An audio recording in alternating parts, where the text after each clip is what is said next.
Hello students, आप सबका अपने चैनल पर हार्दिक स्वागत है। आज की इस क्लास में हम कक्षा 10 विज्ञान विषय की तीसरे अध्याय धातु एवं अधातु के अभ्यास प्रश्नों को सॉल्व करेंगे। हमने चैप्टर की व्याख्या अच्छे से पढ़ ली है और साथ ही इसके पाठ के भीतर दिए गए प्रश्नों को भी अच्छे से सॉल्व कर लिया था। तो अगर आपने वो क्लास नहीं देखी है तो उनकी लिंक वीडियो के डिस्क्रिप्शन में दी हुई है, वहाँ जाकर आप उन क्लासेस को भी देख सकते हैं।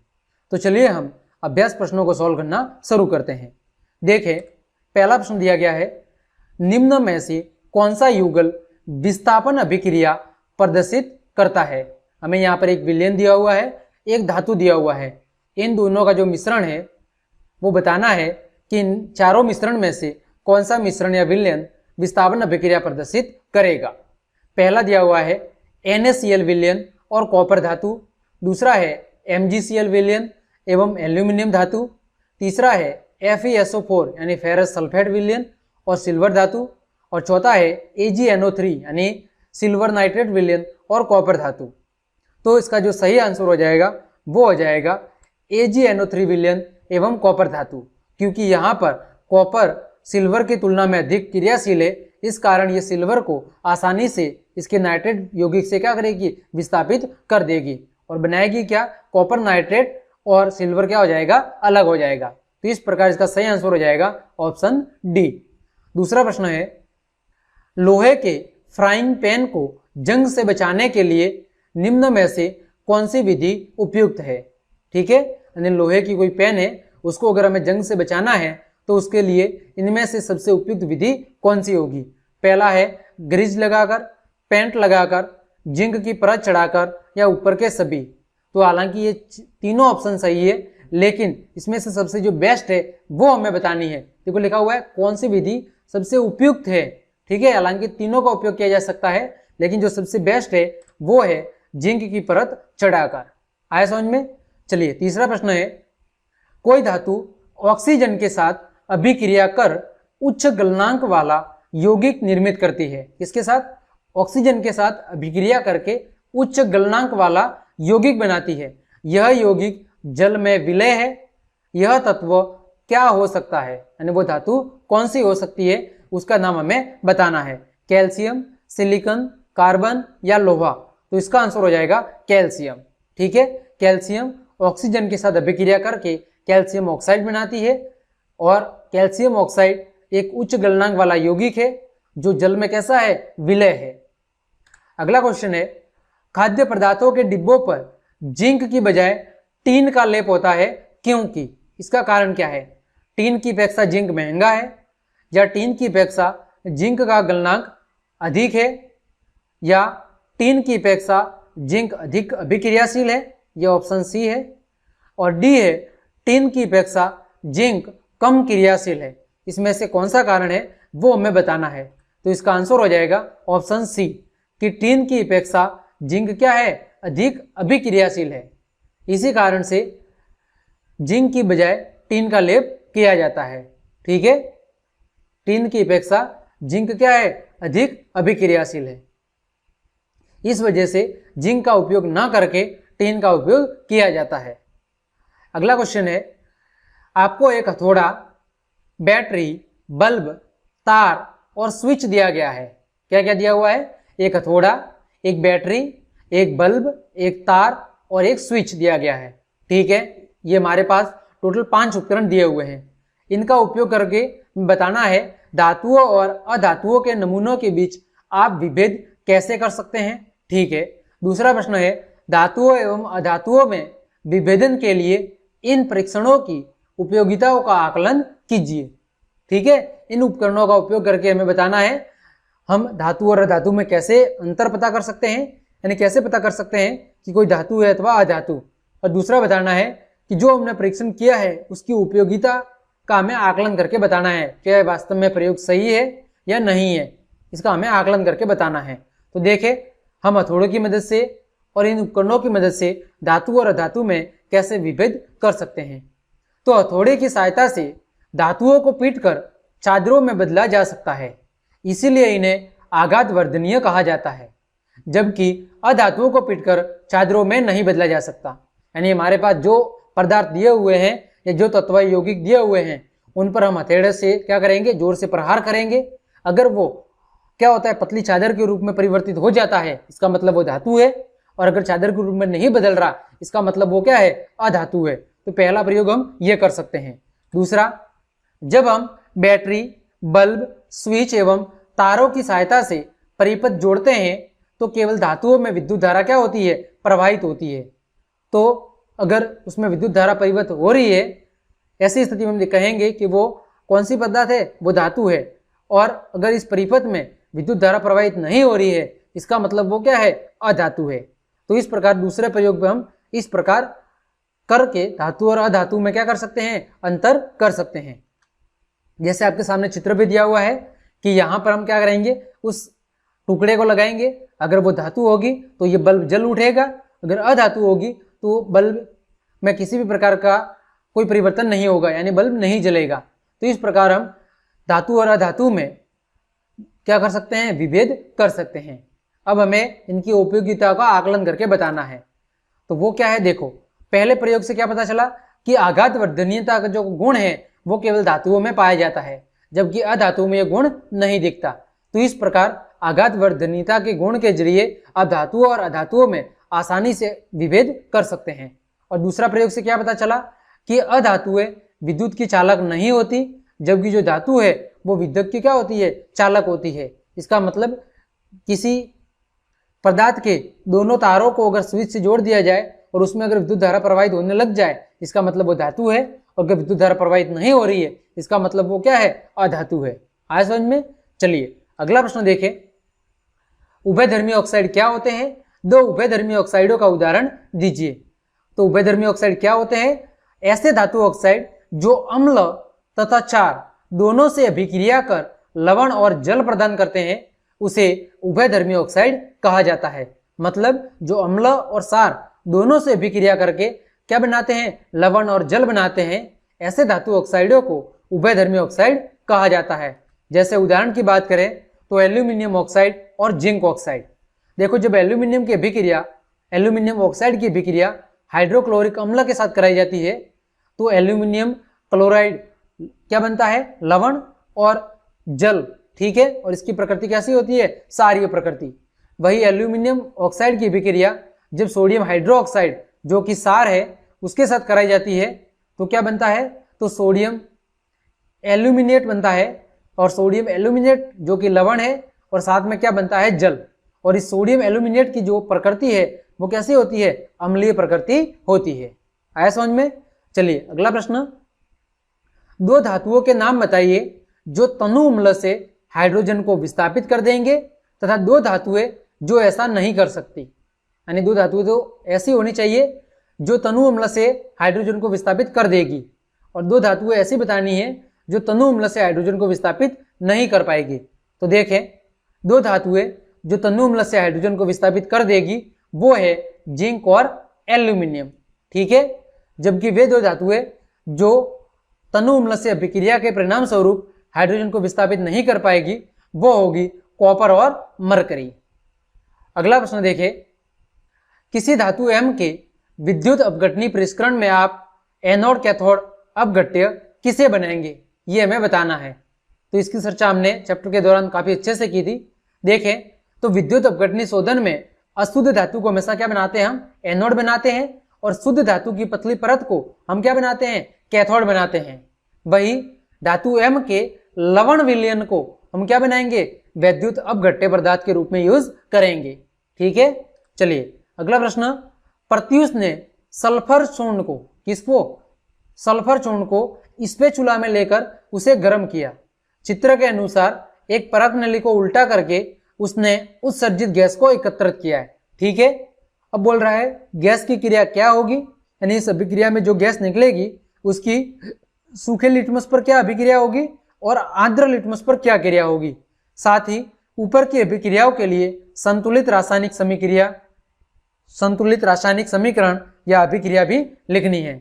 तो देखें, जब सल्फर की अभिक्रिया यानी जब सल्फर चूर्ण को वायु की उपस्थिति में गर्म किया जाएगा तो किसका निर्माण होगा, सल्फर डाइऑक्साइड का। किसका निर्माण होगा, सल्फर डाइऑक्साइड का, जिसकी प्रकृति कैसी होगी, जिसकी प्रकृति अम्लीय है, क्योंकि यह गैस जल से अभिक्रिया करके क्या बनाती है, सल्फ्यूरिक अम्ल बनाती है। इस कारण इसकी प्रकृति कैसे होगी, अम्लीय होगी। अब हम अभिक्रिया देख रहे हैं तो सूखे लिटमस पर इसकी कोई अभिक्रिया नहीं होगी। किसकी, सल्फर डाइऑक्साइड की। किसकी, SO2 की सूखे लिटमस पर कोई क्रिया नहीं होगी, क्योंकि जो गैस है सल्फर डाइऑक्साइड वो जल यानी H+ आयन की अनुपस्थिति में अम्लीय प्रभाव नहीं दिखाती है। ठीक है, क्योंकि हमने देखा था कि ये केवल जलीय विलयन की उपस्थिति में ही अम्लीय अथवा क्षारीय गुण को दर्शाते हैं। जलीय विलयन की अनुपस्थिति में जब आयनों का निर्माण नहीं होगा तो ये किसी प्रकार के अम्लीय अथवा क्षारीय गुणधर्म को प्रदर्शित नहीं करेंगे। तो यहाँ पर सूखा लिटमस है, इसका मतलब यहाँ पर आयनों का निर्माण नहीं होगा, इस कारण से यह किसी प्रकार का प्रभाव नहीं दर्शाएगी। दूसरा है आर्द्र लिटमस पर। तो आर्द्र लिटमस पर जब सल्फर डाइऑक्साइड की क्रिया होगी तो गैस का आयन कौन सा, H+ आयन की उत्पत्ति होगी, जिसके कारण यह नीले लिटमस को लाल रंग में बदल देगी, क्योंकि जो सल्फ्यूरिक डाइऑक्साइड था उसकी प्रकृति कैसी थी, अम्लीय थी। तो अम्लीय आप जानते ही हैं कि अम्ल नीले लिटमस को लाल में बदल देते हैं। तो जब सल्फर डाइऑक्साइड की अभिक्रिया आर्द्र लिटमस के साथ होगी, ठीक है, या उस पर गैस का उत्सर्जन होगा, तो इस स्थिति में यह नीले लिटमस को लाल में परिवर्तित कर देगी। इनके लिए अभिक्रिया हमें लिखनी थी। तो पहले हमने अभिक्रिया लिखी थी, सल्फर को वायु में जलाया था, तो सल्फर की जब ऑक्सीजन के साथ अभिक्रिया होती है तो किसका निर्माण होता है, सल्फर डाइऑक्साइड का। और जब सल्फर डाइऑक्साइड का अभिक्रिया जलीय विलयन के साथ होती है या उसका जलीय विलयन बनाया जाता है, तो इस स्थिति में H2SO3 का निर्माण होता है, जो कि अम्लीय प्रकृति का होता है। ठीक है, चलिए अगला प्रश्न है, लोहे को जंग से बचाने के लिए कोई 2 तरीके बताइए। तो आप सब जानते होंगे, या तो पेंट लगाकर या गैल्वेनीकरण द्वारा। दूसरा है, ऑक्सीजन के साथ संयुक्त होकर अधातुएं कैसा ऑक्साइड बनाती है, इसका जवाब देना है। तो ऑक्सीजन के साथ संयुक्त होकर जो अधातुएं हैं वो अम्लीय ऑक्साइड बनाती है, वही जो धातुएं हैं वो क्षारीय ऑक्साइड बनाती है। अगला प्रश्न देखें, कारण बताइए। टोटल 4 प्रश्न दिए गए हैं। प्लेटिनम, सोना एवं चांदी का उपयोग आभूषण बनाने के लिए किया जाता है। क्यों किया जाता है, इसका कारण बताना है। तो देखें, हम एक एक को सॉल्व करते हैं। तो प्लेटिनम, सोना एवं चांदी का उपयोग आभूषण बनाने में इसलिए किया जाता है क्योंकि इसकी धात्विक चमक होती है और ये आघात वर्धनीय एवं तन्य धातु है, साथ ही ये कम अभिक्रियाशील धातुएं है, इसी कारण से इनका उपयोग आभूषण बनाने में किया जाता है। अगला है, सोडियम, पोटेशियम एवं लिथियम को तेल के अंदर संग्रहित किया जाता है क्योंकि ये अत्यधिक ऐसी है, अत्यधिक अभिक्रियाशील धातुएं हैं जो ऑक्सीजन से अभिक्रिया कर तुरंत आग उत्पन्न करते हैं। अतः किसी भी दुर्घटना को रोकने के लिए इन धातुओं को तेल के अंदर संग्रहित करके रखा जाता है। अगला था, एल्यूमिनियम को वायु में खुला छोड़ देने पर उसकी सतह पर एल्यूमिनियम ऑक्साइड की एक पतली परत से आच्छादित हो जाती है। यह रक्षक परत अपने नीचे स्थित धातु की और अधिक सती होने से क्या करती है, रक्षा करती है। इसीलिए एल्यूमिनियम धातु से निर्मित वस्तुएं आसानी से संचारित नहीं होती, क्योंकि इनका उच्च गलनांक होता है और अन्य धातुओं की तुलना में इनका उत्पादन मूल्य भी क्या है, सस्ता है। इस कारण से अधिकतर जो बिजली के तार वगैरह होते हैं वो एल्यूमिनियम से ही बनाए जाते हैं। ठीक है, अगला क्वेश्चन था कि निष्कर्षण की प्रक्रिया में कार्बोनेट और सल्फाइड यस्क को ऑक्साइड में परिवर्तित करना आवश्यक होता है। उसका कारण क्या है, क्योंकि ऑक्साइड का अपचयन कर धातु प्राप्त करना सल्फाइड और कार्बोनेट यस्कों की तुलना में काफी सरल है, क्योंकि सल्फाइड और कार्बोनेट यस्कों से धातु को प्राप्त करना काफी कठिन प्रक्रिया है। इस कारण से उन्हें पहले भर्जन और निस्तापन प्रक्रिया की मदद से ऑक्साइड में बदला जाता है और फिर ऑक्साइड को कार्बन के साथ अपचयन प्रक्रिया के जरिए धातु का निष्कासन किया जाता है। ठीक है, अगला प्रश्न देखें। आपने तांबे के मलिन बर्तन को नींबू या इमली के रस से साफ करते हुए अवश्य देखा होगा। आप सबने घर पर भी देखा होगा कि जब माँ बहनें जब किसी बर्तन की सफाई आसानी से नहीं कर पाती, उसमें कुछ दाग रहते हैं जो आसानी से नहीं हटते, तो फिर नींबू या इमली के रस को मिलाया जाता है ठीक है, डिटर्जेंट के अंदर साधारणतः, और फिर उसकी सफाई की जाती है जिसके कारण वो आसानी से साफ हो जाते हैं। तो यह कटे पदार्थ बर्तन को साफ करने में प्रभावी क्यों होते हैं, इसका हमें कारण बताना है। तो आप सब जानते होंगे कि तांबे के बर्तनों पर मलिन होने पर कॉपर कार्बोनेट की परत चढ़ जाती है, क्योंकि जब कॉपर की अभिक्रिया ऑक्सीजन के साथ होती है तो उस स्थिति में संचारण की प्रक्रिया के कारण उस पर कॉपर कार्बोनेट की एक क्या होती है, परत बन जाती है, जिसकी प्रकृति कैसे होती है, क्षारीय प्रकृति होती है। और उस क्षारीय गुणों को मिटाने के लिए हम नींबू या इमली के रस का प्रयोग करते हैं, क्योंकि वो अम्लीय प्रकृति होती है और अम्ल क्षारक के साथ अभिक्रिया करके उसे क्या कर लेते हैं, उदासीन कर देते हैं, जिसके कारण बर्तन की चमक फिर से लौटने लगती है। अतः हम तांबे के मलिन बर्तनों को साफ करने हेतु नींबू या इमली के रस का प्रयोग करते हैं। अगला क्वेश्चन है, वो है रासायनिक गुणधर्मों के आधार पर धातुओं एवं अधातुओं में विभेद कीजिए। तो हमने एक भाग में धातु लिखा है, दूसरा हमने क्या लिखा है, अधातु। धातु की पहली विशेषता की बात करें तो क्षारीय प्रकृति के ऑक्साइड होते हैं, यानी धातुओं के जो ऑक्साइड है उनकी प्रकृति कैसे होती है, क्षारीय होती है। वही अधातुओं के ऑक्साइडों की प्रकृति कैसे होती है, अम्लीय अथवा उदासीन होती है। दूसरा बिंदु, धातु ऑक्साइड की जल से अभिक्रिया करके क्या बनाते हैं, ये क्षार बनाते हैं, यानी जब धातु ऑक्साइड की अभिक्रिया जल से होती है तो क्षार का निर्माण होता है। वही अधातु के ऑक्साइड जल से अभिक्रिया करके क्या बनाते हैं, अम्ल बनाते हैं। तीसरा बिंदु, धातु तनु अम्लों से अभिक्रिया करके क्या विस्थापित करती है, हाइड्रोजन विस्थापित करती है। वही अधातु तनु अम्लों से हाइड्रोजन विस्थापित नहीं कर पाती है। अगला बिंदु, ये विद्युत धनात्मक तत्व है और ये कैसे हैं, ये विद्युत ऋणात्मक तत्व है। आए समझ में? तो इस प्रकार हमने धातु और अधातु के रासायनिक गुणधर्मों के आधार पर इसमें अंतर को स्पष्ट कर दिया। अगला क्वेश्चन है, वो है एक व्यक्ति प्रत्येक घर में सुनार बनकर जाता है।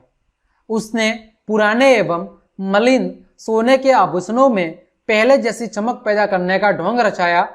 कोई संदेह किए बिना ही एक महिला अपने सोने के कंगन उसे देती है, जिसे वह एक विशेष विलेन में डाल देता है।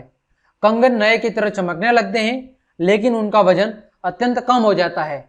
वह महिला बहुत दुखी होती है तथा तर्क वितर्क के पश्चात उस व्यक्ति को झुकना पड़ता है। एक जासूस की तरह क्या आप उस विलेन की प्रकृति के बारे में बता सकते हैं? इसका हमें जवाब देना है। तो वह व्यक्ति एक्वा रेजिया का उपयोग कर रहा था। किसका उपयोग कर रहा था? एक्वा रेजिया का। अब ये क्या होता है? यह सांद्र हाइड्रोक्लोरिक अम्ल, कौन सा? सांद्र हाइड्रोक्लोरिक अम्ल और सांद्र नाइट्रिक अम्ल, ठीक है, इन दोनों के मिश्रण का क्या कर रहा था? उपयोग कर रहा था, जिसमें 3 भाग HCl होता है और 1 भाग क्या होता है? HNO3, और इन दोनों के मिलने से जो विलेन बनता है उसे एक्वा रेजिया के नाम से जाना जाता है। और इस विलेन की विशेषता क्या है कि इसके अंदर सोने चांदी जैसी जो से बनी जो आभूषण होते हैं वो आभूषण आसानी से क्या हो जाते हैं? घुल जाते हैं, जिसके कारण हमें उनकी चमक तो दिखाई देती है, लेकिन वो धातुओं से बने आभूषण के जो धातु के ऊपर परत चढ़ी होती है वो उस विलेन में क्या हो जाती है? घुल जाती है। आए समझ में? तो उस व्यक्ति ने एक्वा रेजिया का उपयोग किया था, जिसके कारण उस महिला के बर्तनों या आभूषणों का वजन क्या हो गया? कम हो गया, लेकिन उसकी चमक लौट आई। तो कोई भी अगर आपके आसपास या अपने घर पर भी ऐसा कोई भी व्यक्ति आता है तो आप ऐसा ना करें, ठीक है? इससे आपके आभूषण की जो क्षमता है या जो गुणवत्ता है वो क्या हो जाएगी? नष्ट हो जाएगी। अगला क्वेश्चन है, गर्म जल का टैंक बनाने में तांबे का उपयोग होता है परंतु इस्पात का नहीं, इसका कारण बताइए। इसका कारण क्या है कि कॉपर ठंडे पानी, गर्म पानी या भाप के साथ प्रतिक्रिया नहीं करता, मतलब इनके साथ किसी भी प्रकार की प्रतिक्रिया नहीं करता। हालांकि लोहा प्रतिक्रिया करता है। भाप के साथ यदि गर्म पानी के टैंक स्टील से बने हैं तो लोहा गर्म पानी से बने भाप के साथ प्रतिक्रिया करेगा और धीरे धीरे उसे क्षय कर देगा। इस कारण से गर्म जल का टैंक बनाने में तांबे का उपयोग किया जाता है परंतु इस्पात का नहीं। आया समझ में? तो इस प्रकार इसकी अभिक्रिया क्या होगी कि जब फेरस की अभिक्रिया जल के साथ होगी तो क्या बनेगा? फेरस ऑक्साइड बनेगा, जो क्या करेगा? उस टैंक की परत को धीरे धीरे नष्ट करेगा। आया समझ में? इस वजह से उसका उपयोग नहीं किया जाता। तो इस प्रकार हमने आपके अभ्यास के सभी प्रश्नों को भी अच्छे से सॉल्व कर लिया है। तो उम्मीद करता हूँ ये सारे प्रश्न आपको अच्छे से समझ में आए होंगे। तो आज के लिए इतना ही, धन्यवाद।